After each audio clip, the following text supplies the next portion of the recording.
안녕하세요. 건강강사 박진선입니다. 오늘은요, 손에 대한 이야기 해보려고 합니다. 특히 젊은 층에서 우리 손목이 약화되고 통증이 많이 일어나는데요. 왜 그러는가 봤더니요, 우리 스마트폰, 탭들을 많이 이렇게 사용하시잖아요. 그러니까 두 손으로도 사용하지 않습니다. 한 손으로 모든 일을 작업을 다 하기 때문에 스마트폰, 탭 이런 것들을 지속적으로 사용하다 보니까 우리의 손이 어떻게 변하냐면요. 우리의 핸드 펑션은 요 정도 되는 범위가 이렇게 살짝 쥐는 요 정도가 정상 범위인데 더 작아지는 거예요. 요렇게 생활을 하시다 보니까 우리가 요거보다 두꺼운 거 마우스조차도 힘듭니다. 이렇게 마우스를 조작하는 게 힘들어서 요새는 삼각형 마우스에 이쪽 엄지 버튼을 눌러서 사용할 수 있는 마우스들을 많이 사용하시고요. 마우스도 손목이 아파서 이거저거 바꾸시는 사람들이 많아지고 있습니다. 또 우리는 또 뭘 많이 사용하죠? 네. 키보드를 이렇게 사용하시는데 우리가 키보드 자판을 많이 사용하시다 보면 이렇게 독수리처럼 이렇게도 사용하시게 됩니다. 이렇게 사용하시다 보면 손목이 이렇게 아래로 처지면서 사용을 하시기 때문에 손목 통증을 많이 일어나게 됩니다.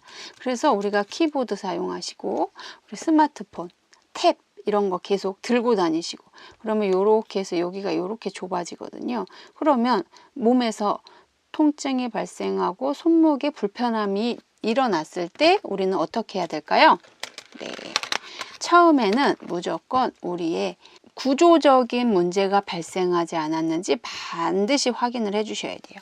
손을 이렇게 펴보셨을 때 쫙 펼치시면 엄지와 검지가 90도가 나오는지 지금 한번 같이 확인을 해주세요.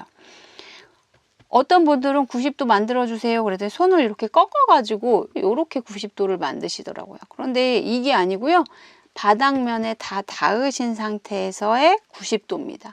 이렇게가 되지 않는다면 이미 우리 손바닥 여기 엄지를 잡아당기는 엄지의 대립근 그리고 내전근들이 짧아져 있는 거예요. 여기가 짧아지면 무슨 일이 발생하느냐? 병뚜껑을 따기가 너무 어렵습니다. 조금 큰 거를 따려면 이만큼 벌어져야 되는데 요런 동작들이 어려우신 거예요. 나중에 조금 더 크면 아이를 돌보는 일도 어렵습니다. 아이 머리가 크잖아요. 근데 우리는 요렇게밖에 안 되기 때문에 불안한 거예요. 쫙 펴서 이렇게 꽉 잡을 힘이 없습니다. 그래서 우리는 손을 통증 없이 생활하시기 위해서도 또 기능적으로 내가 앞으로 살아가면서 해야 되는 일들을 생각해 보신다면 이거 너무 어렵지도 않지 않습니까? 이렇게 해서 내가 90도가 되는지를 확인을 해 주시는 거예요. 안 된다 그러면 반드시 손을 뒤집어서 손바닥에 엄지를 보시면요. 여기 이렇게 엄지 방향으로 주름이 가 있습니다. 이 주름의 방향대로 이런 식으로 밀어 주실 거예요. 어떻게 하느냐? 손이 이렇게 있으면 손을 이렇게 잡습니다. 그래서 네, 이 주름 방향대로 밀어 주세요. 손가락으로. 그래서 이렇게 보시면 특히 여기 검지와 엄지 사이 여기가 굉장히 타이트해져 있는 걸 확인하실 수 있을 거예요. 어떤 분들은 정말 이렇게 되셔가지고 조금 더 움직이지 않습니다. 이렇게 쭉쭉 펼쳐 주셔야 돼요. 자, 여기를 처음에 하시면서 그럼 기능적으로는 어떤 문제가 있느냐? 손을 뒤집어 보시면 이렇게 들어 보시는 거예요. 엄지를 척 하고 올려 보시면 엄지의 스누프 박스라고 해서 여기 이렇게 두 개의 선이 나타나셔야 합니다. 그런데 보통 엄지를 들어보세요 하면 이 엄지손가락 중족 관절이 아래로 이렇게 내려갑니다. 손가락을 이렇게 내린 상태에서는 절대로 손목을 건강을 책임질 수가 없습니다. 그래서 여기 관절을 전부 다 세우는 방식으로 해서 이 스누프 박스를 찾아 주셔야 돼요. 여기가 내전이 돼 있으시면 엄지가 절대로 올라가지 않습니다. 그래서 여기를 펴주시고 엄지를 올리시는 활동을 하시는 거예요. 자, 여기까지 다 되셨다면 이제는 손목이 잘 위로 올라가는지 확인해 주시는 거예요. 간단합니다. 손을 여기다 대시고 바닥에 대시고 손목을 올리셨을 때 손목 관절이 잘 구부러지시는지 확인하시는 거예요. 어떤 분들은 손목이 아프시기 때문에 손가락을 지지해서 이렇게 손을 지지하시는 분들이 있어요. 처음에는 괜찮겠지만 시간이 흐를수록 손목의 통증을 더 많이 발생시키게 됩니다. 자, 스누퍼 박스를 만들기 위해서는 자연스럽게 팔을 편안하게 바닥에 대시고 올려주시는 거예요. 엄지가 쭉 올라가는 걸 찾으시고 잘 보이지 않는다면 오른쪽 왼쪽으로 움직이면서 올리고 내리고를 반복합니다.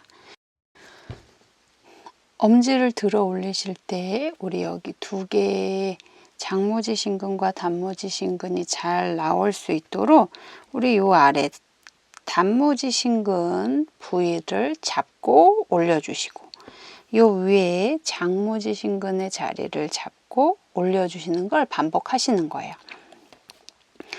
우리 여기 이렇게 팔을 움직일 수 있는 뼈 두 개가 있다고 생각하시면요. 그 사이라고 생각해 주시면 좋을 것 같아요. 올려서 하나, 둘, 셋, 넷, 다섯, 여섯, 일곱, 여덟, 아홉, 열. 위쪽을 눌러서 하나, 둘, 셋, 넷, 다섯, 여섯, 일곱, 여덟, 아홉, 열. 이런 식으로 반복해서 활동을 해주시면요. 요 두 개의 근육의 힘줄이 이렇게 보이기 시작하시면 이제 엄지를 움직일 수 있는 힘이 발생하신 거고요. 손목을 잡아주는 강력한 힘이 생기신 겁니다. 자, 그래서 이렇게 만들어주기 위해서 전제 조건은 뭐라고요? 네, 여기 손바닥에 엄지 내전근과 이렇게 모아주는 대립근, 요 두 개가 늘어나 주어야 한다는 것입니다. 그래서 여기는 잡으시고 서서히 밀어주시면 됩니다. 이게 처음에는 굉장히 아프실 수 있어요. 이렇게까지 아픈데 해야 되나 싶으실 텐데요. 이렇게 반복해 주지 않으시면 우리의 손을 움직이는 기능 하나가 감소한다는 사실을 기억해 주셔서요. 매일매일 조금씩 해주시면 어느 순간에 90도 이렇게 하셨을 때 90도가 나오실 거고요. 그 다음부터는 통증이 해소되시는 걸 느끼실 수 있을 거예요. 마우스 바꾸는데 큰 돈 쓰지 않으셔도요. 우리의 근력이 회복되시면 어떤 동작도 자유롭게 하실 수 있다는 걸 기억해 주시고요. 우리 손목이 잘 접히도록 해줄 수 있는 건 우리 여기 전완에 있는 근육들입니다. 손가락, 지신근들을 잘 늘어나게 해주셔야 되는데요.